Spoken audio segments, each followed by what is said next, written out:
Pavel Şafrankonun ikinci sarı vərəqədən sonra qırmızı alması. Burada o baş məşqçi bir Zuçko oyundan sonra deyir ki, bu qırmızı vərəqənin futbolla əlaqəsi yoxdur. Necə əlaqəsi yoxdur? Bu sarı vərəqədir. Birbaşa qırmızı vərəqə göstərmədi ki.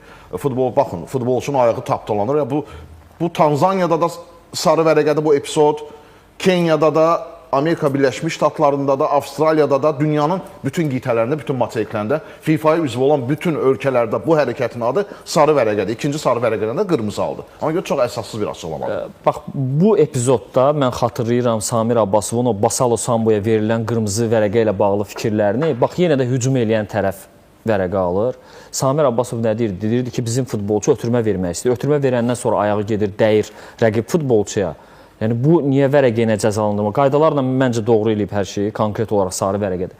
Amma ümumən, bax, futbol oynayan adam kimi, yəni adam düşünməli olsa, bu adamın məqsədi ayaq tapdalamaq deyil, ötürmə verir. Ötürmə verəndən sonra ayağını yerə qoyarkən tapdalayır. Çünki burada tapdalamağın rəqibin ayağının bir məqsədi ola bilməz. Bunun nədir niyyəti? Top ondadır. Topu komanda yoldaşına ötürür. Bunun niyə ayağını tapdalasın ki? Amma qaydalar var və qaydalara əməl etməlidir hakimlər. Yəni, hakim qaydalardan kənara çıxa bilməz. Bu da var.